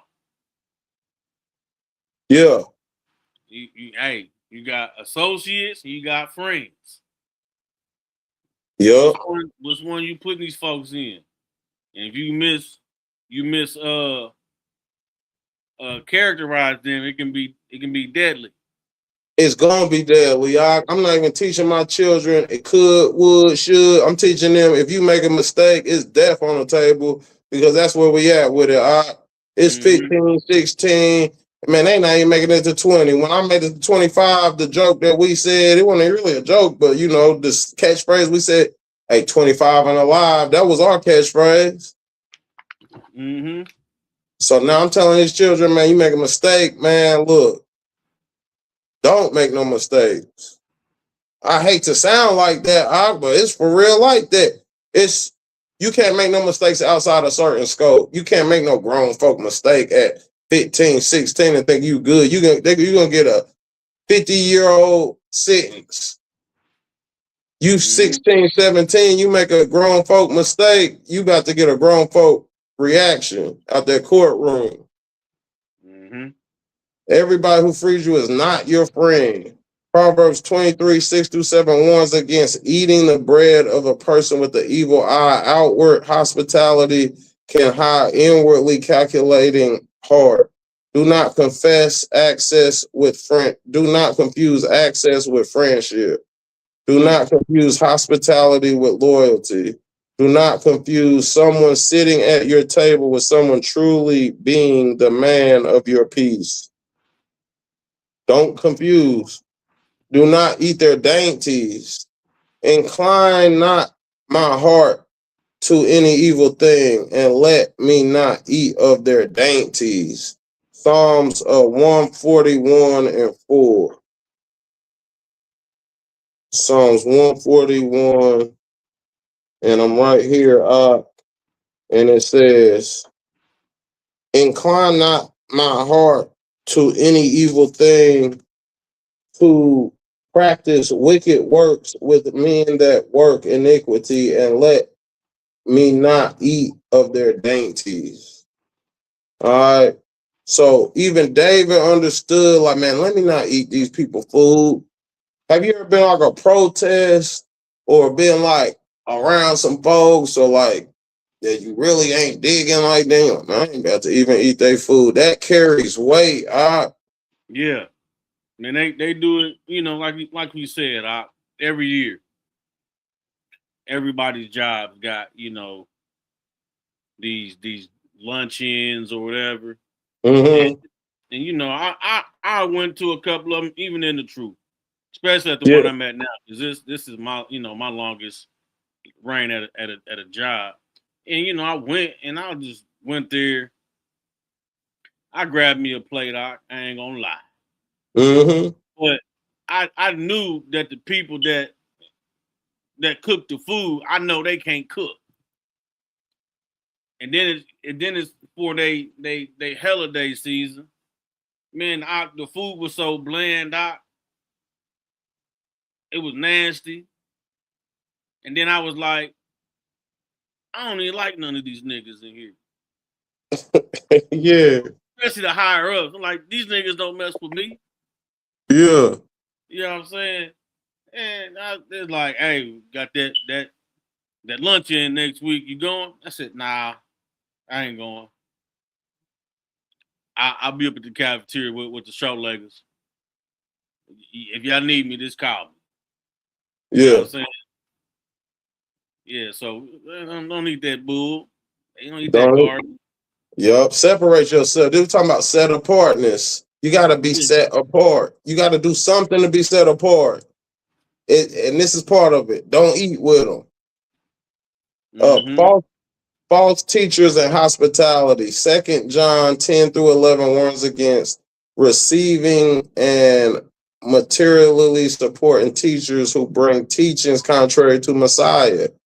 The passage should not be inflated into never eat with anyone who believes something incorrect. The principle is sharper. Hospitality must not become sponsorship or participation in wicked work. So 2 John 10, 2 John, That's a typo. we don't, you said there's a typo. Yeah, unless something wrong with my phone. It ain't giving no I'm only getting one chapter in John. That John.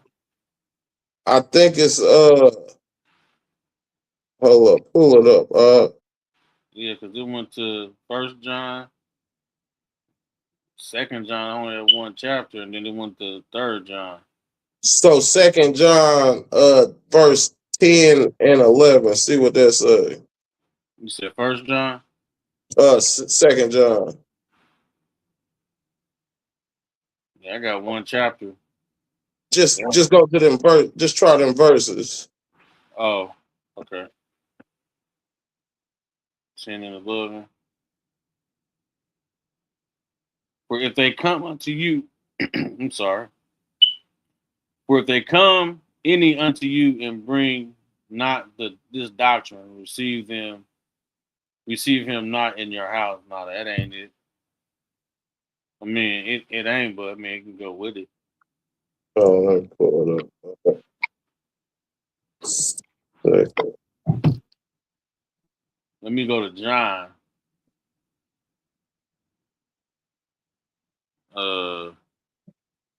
Chapter 2.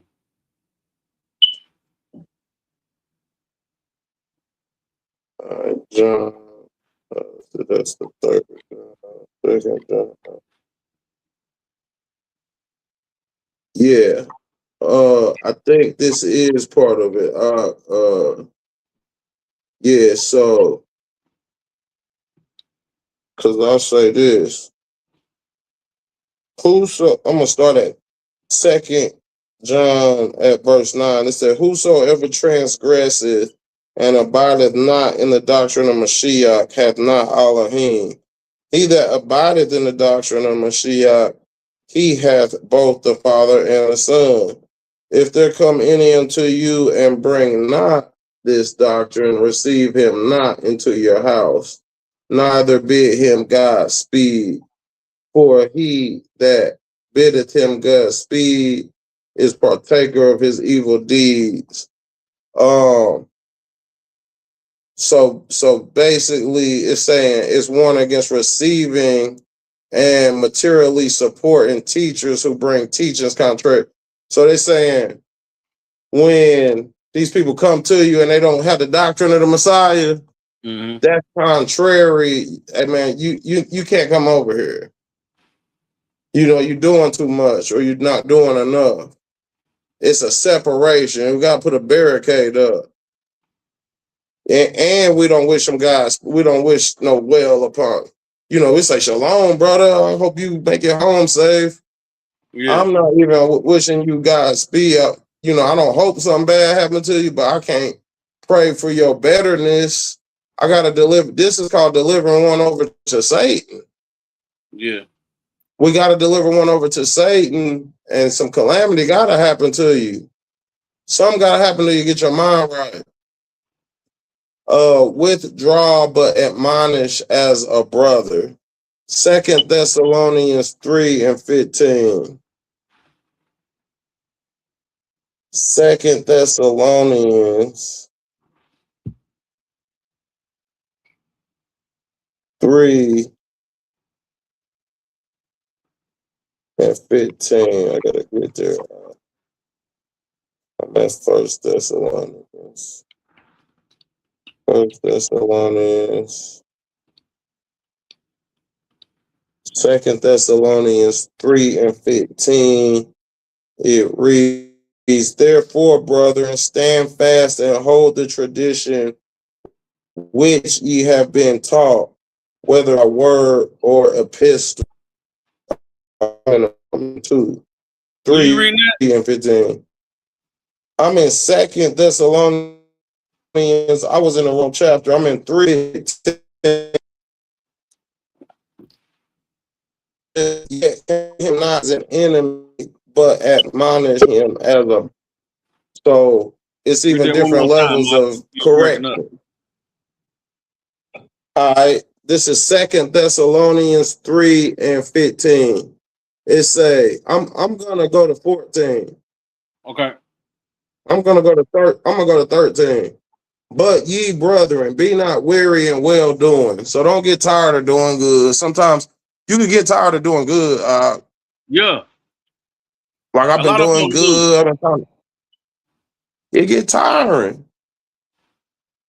It says, "But ye brethren, be not weary in well doing." So don't get tired of doing well. "And if any man obey not our word by this epistle," by this note. So we putting out messages out. If somebody don't agree with the message, note that man. All right, you gotta say it. We mark him and have no company with him, that he may be ashamed.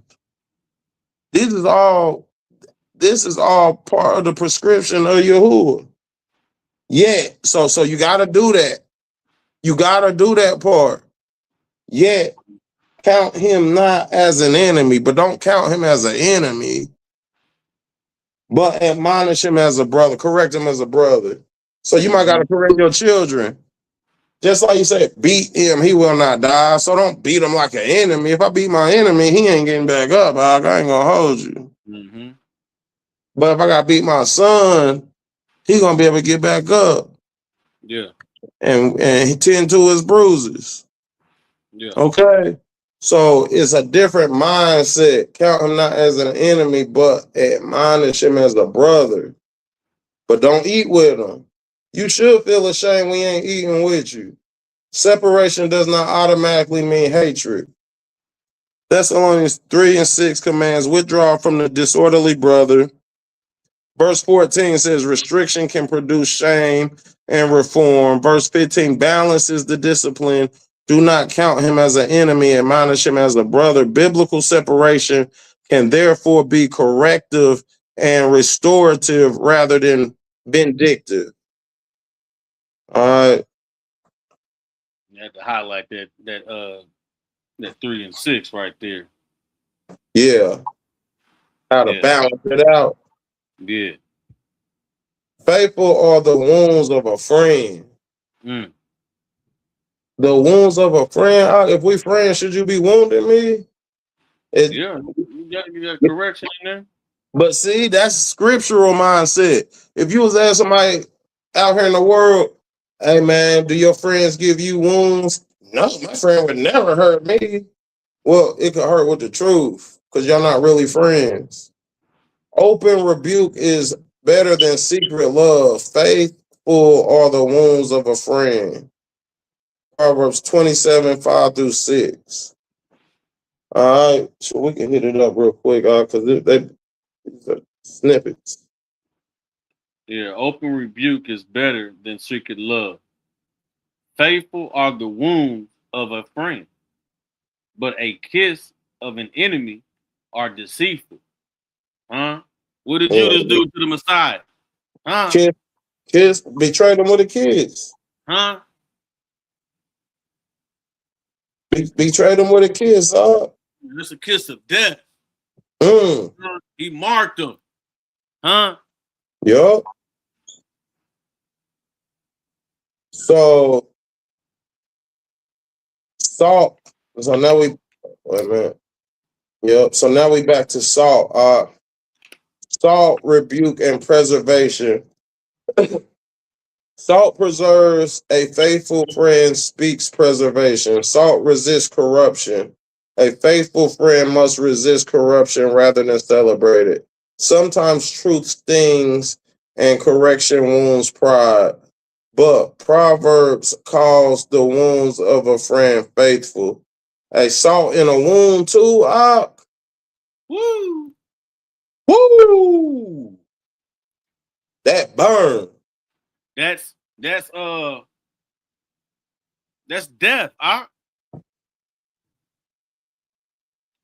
When people put salt in the wound or put things on certain devices and whatnot, they there to do damage. Huh? This is why in them days, you don't really too much hear of it now, but folks used to coat they bullets and stuff that will cause infection that will spread. Yeah. You imagine that, and then somebody put some salt in there.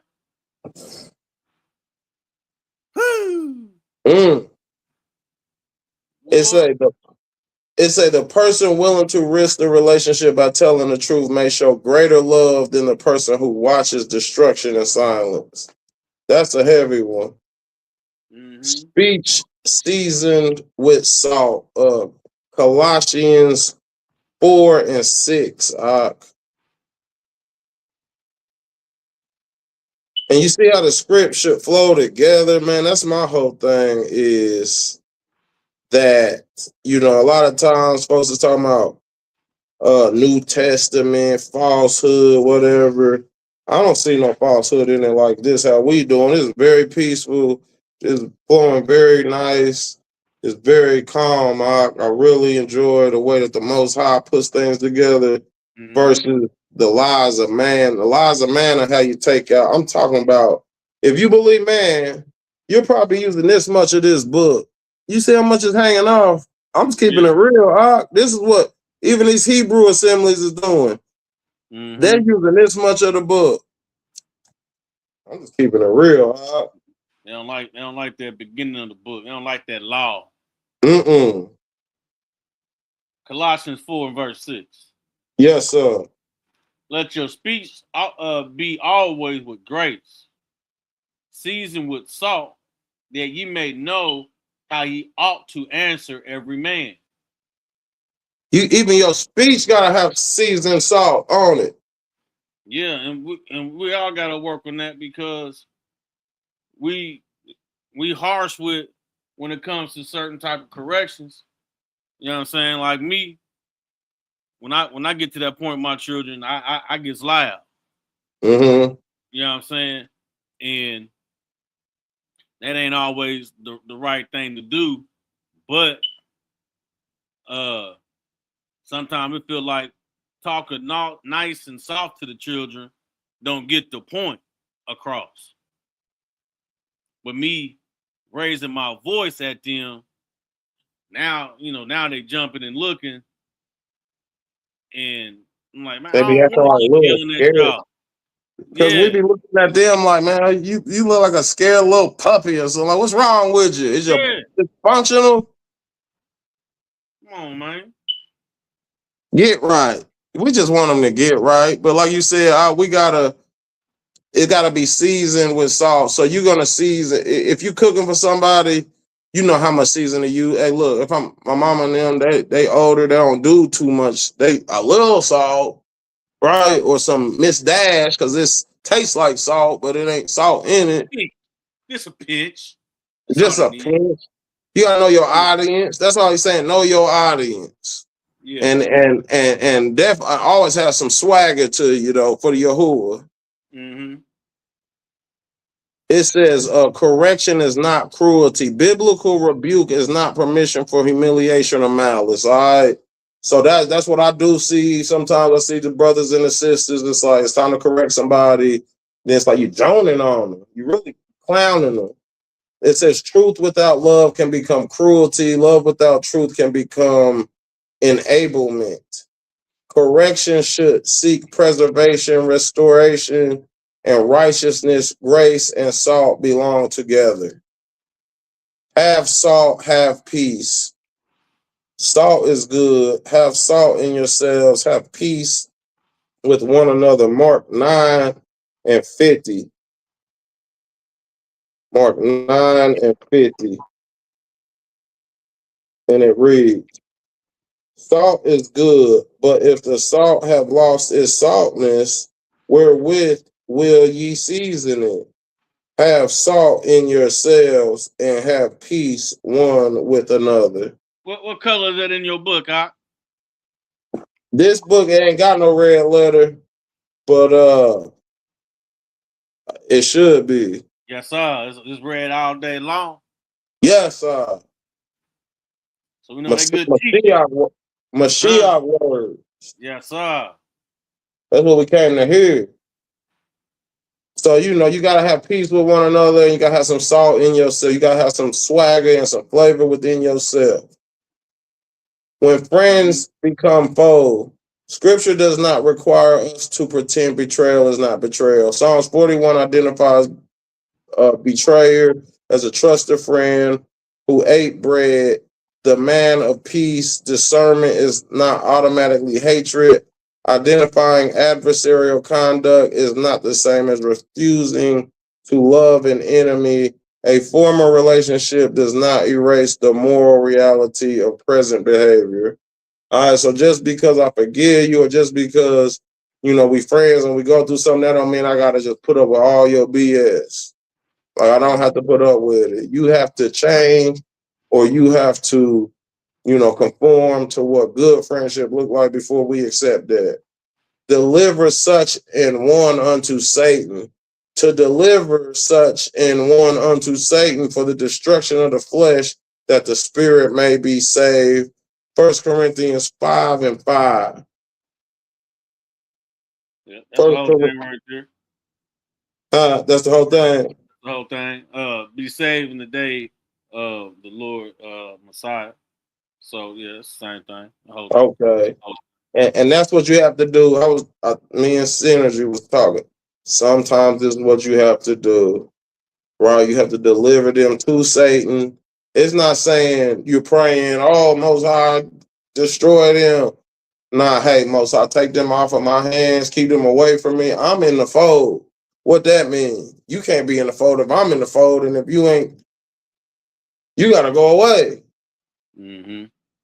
I got to put you out of my circumference so you can see how your friends treat you out there. So you can see fake friendship. You can see fake salt. You got that Mrs. Dash. We got that Himalaya. We got that red sea salt.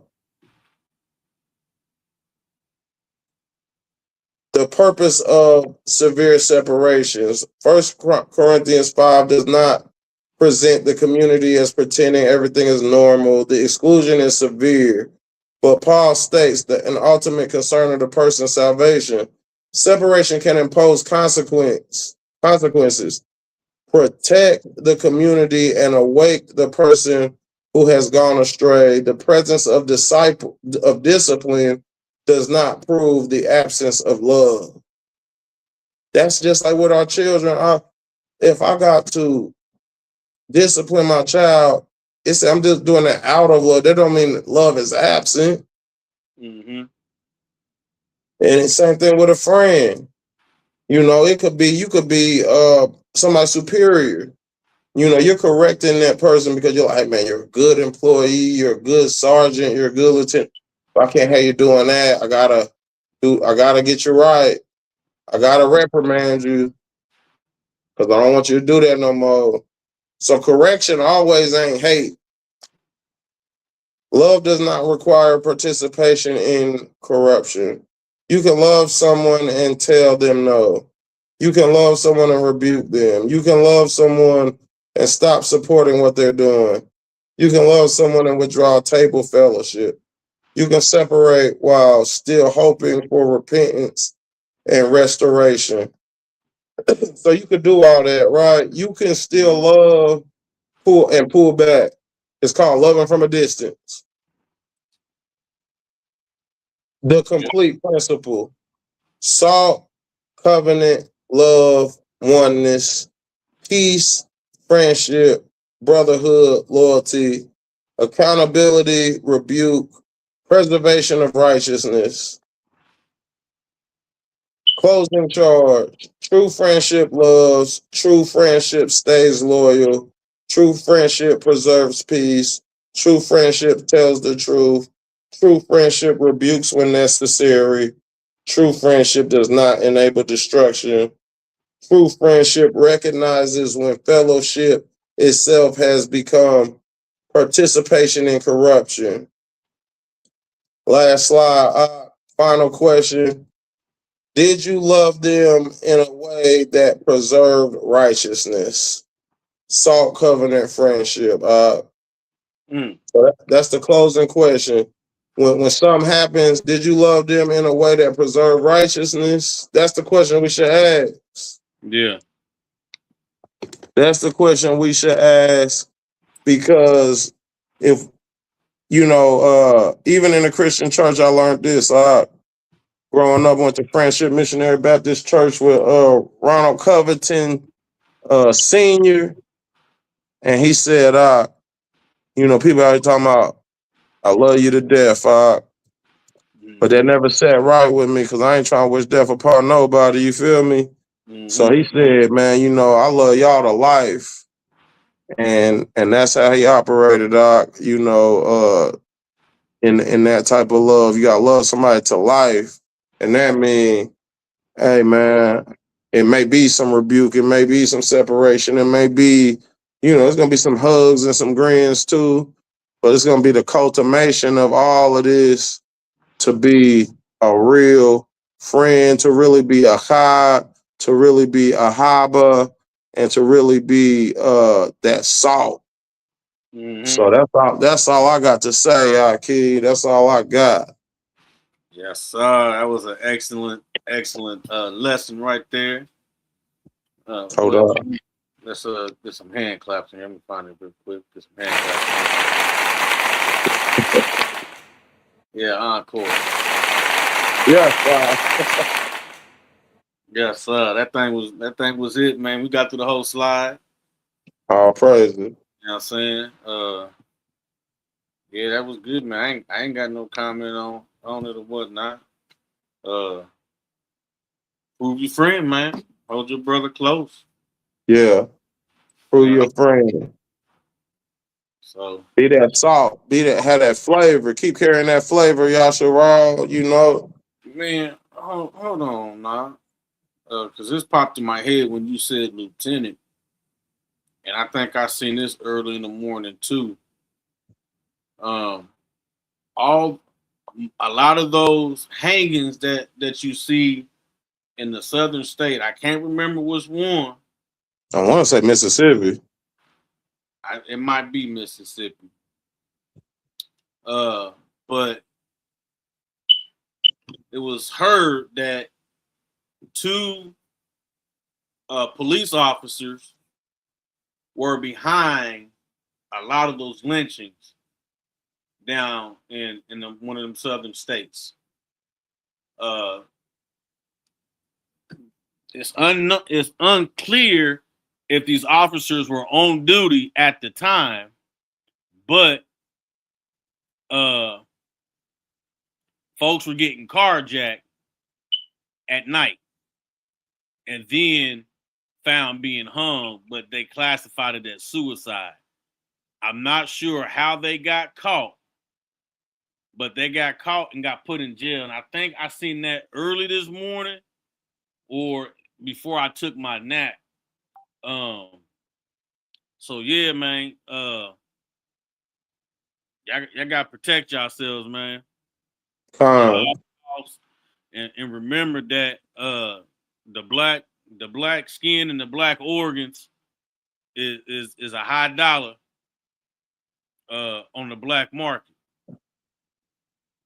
If your livers and everything is good, you can get about $50,000 for your organs. So anytime you see any of these bodies that's found and there's no organs, they then took your organs and gave it to a Satanist, more than likely, and so they can prolong their life. David Rockefeller was known for that. He had 9 heart transplant surgeries. It's hard for you to get one. He had 9. He said Mississippi or North Carolina. All praises. All praise. Yeah, so man, Todar Aki. Yes, much love to Ox Synergy, man. That's Aki for real in real life, you know. Yes, yes, sir. But yeah, so y'all keep y'all head on the swivel. It's always been open season on the black man and the black woman, in the black show Lakers. They know who you are, so it's best that you know who you are too. Don't believe the propaganda and whatnot that you see.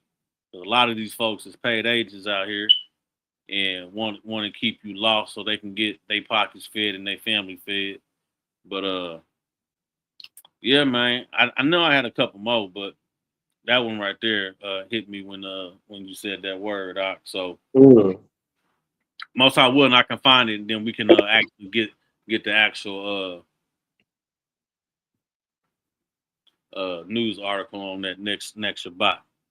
Well, hallelujah, Hebrew Israelite, man. Told off for the work you're putting in, not getting everything set up and riding out this Shabbat, Aki. Yes, all praise to the Most High. All praise to the Most High. All right, with that, we say Shabbat Shalom. Y'all enjoy the rest of y'all busy. Shabbat Shalom. Shabbat Shalom. Till next.